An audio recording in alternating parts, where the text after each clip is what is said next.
What's up guys, welcome back to my channel and to today's video where I'm going to be sharing with you how to make the easiest apple cider vinegar.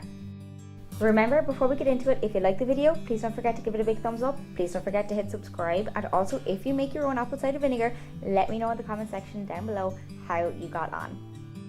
So there are many reasons why I like to make my own apple cider vinegar. The first one being I really enjoy the fact that it is zero waste and it allows me to not buy a shop bought product anymore.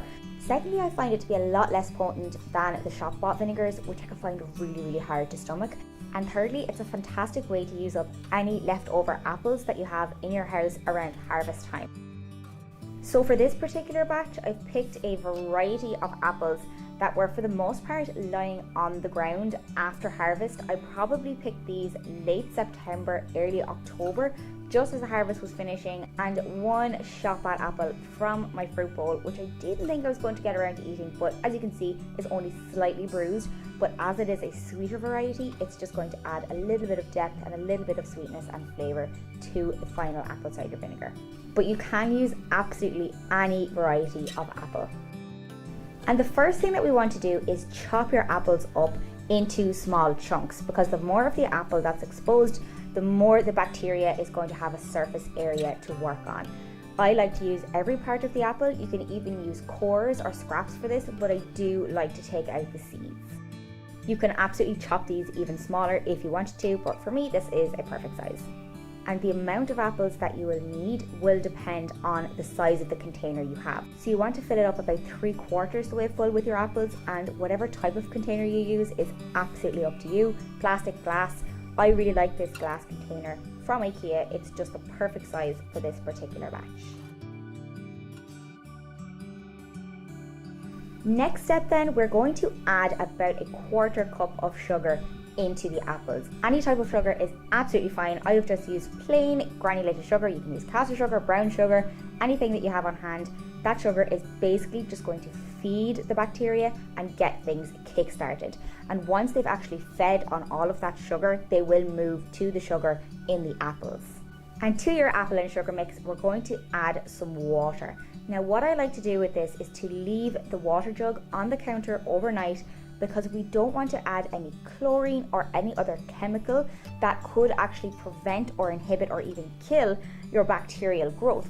Chlorine and other additions to tap water can actually inhibit and prevent that. So leaving it out overnight allows some of those additions to just evaporate into the atmosphere, and you end up with a more pure form of water. But if you can get your hands on distilled water, all the better. I don't have access to that, so this is a great way to do that. And you're going to fill your glass container just to the top of the apples. Give it a good stir around to dissolve all that sugar. And once that bacteria has started to break down that sugar, what's going to happen is they will actually start to eat the sugars in the apples, breaking them down and producing your vinegar. And we just want to cover that now to make sure that no debris or dust gets inside, because we are trying to get the benefit of all the natural yeasts that are present in the air without being influenced by any dust particles or microbes that might be floating around in the air. I really like to use a muslin cloth, but a tea towel will work perfectly fine, a loose lid even, anything that will keep all of those nasties out that we do not want to enter our apple cider vinegar. All that's left to do in this part one is to leave your mixture alone on the countertop or in a cupboard, somewhere where it's nice and safe at room temperature, to allow all of that bacteria to start entering the apple cider vinegar mix and doing its job. The only thing that I would advise that you do to make sure that we don't get any mold growing is to give it a stir once or twice a day. Make sure those apples are nicely mixed. So after about 3 or 4 days of sitting on the countertop and stirring, you'll notice that your apples start to turn brown, which is completely normal. They are starting to break down and you will see some tiny bubbles appearing. That is brilliant. That's exactly what we want. That is carbon dioxide, and it is a byproduct of the reaction that is happening inside in your mix. You can see here as I stir that more and more bubbles are starting to form, and as you stir every single day, you should notice more and more bubbles. One thing that you should note is that you won't end up with the same volume of apple cider vinegar as what you started with. There is a certain level of evaporation that happens, and I would say you end up with about 2/3 of the original mixture that you started with. So I actually switched over to a larger jar here because I did do a second batch this year. and I think you can see from the two comparisons the processes that have happened.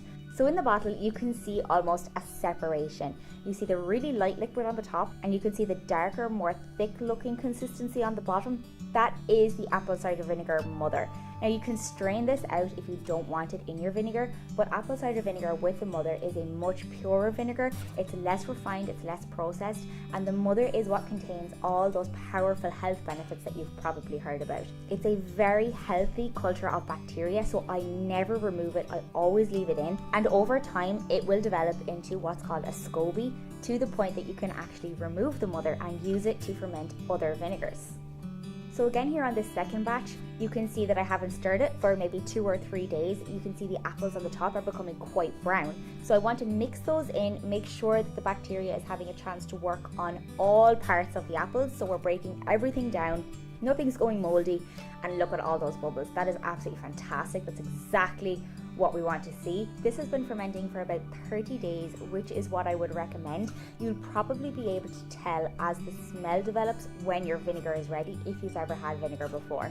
If this is your first attempt at making vinegar, you can buy pH strips, but personally I trust my own judgment. I think you're probably well capable of assessing when something is vinegary enough to suit your taste. So don't be afraid to give it a taste, it's not going to harm you. For me, this was absolutely perfect. Again, not nearly as potent as the shop bought stuff, which makes it really, really easy to stomach. And all I'm going to do is take a funnel, a glass bowl, and a sieve, and I'm going to pour the apples and strain out all of that beautiful vinegary liquid. You might need to do this in batches depending on the size and the amount of apples that you've used, but look at all that lovely liquid straining through. Give it a helping hand, give it a stir, give it a squeeze, make sure you're getting all of that lovely liquid out of the apples. If you don't have anything similar to a sieve at home, you can do the exact same process by using a cloth and just strain the liquid through, holding back all of those apple scraps. You can then throw those into the compost bin and wash your tea towel or your cloth. That will work perfectly fine as well, just make sure it's clean. So you can see after minimal effort, we are left with this beautiful jug full of vinegary goodness. Again, I did not strain and strain and strain this mixture to the point that I lost any of that mother. I have kept as much of it as I possibly could. And believe me folks, you won't believe it when I say that you are done. You have just made your own batch of beautiful apple cider vinegar, ready for cleaning with, ready for use on salads, ready to act as a powerful antibacterial agent if you have a sore throat.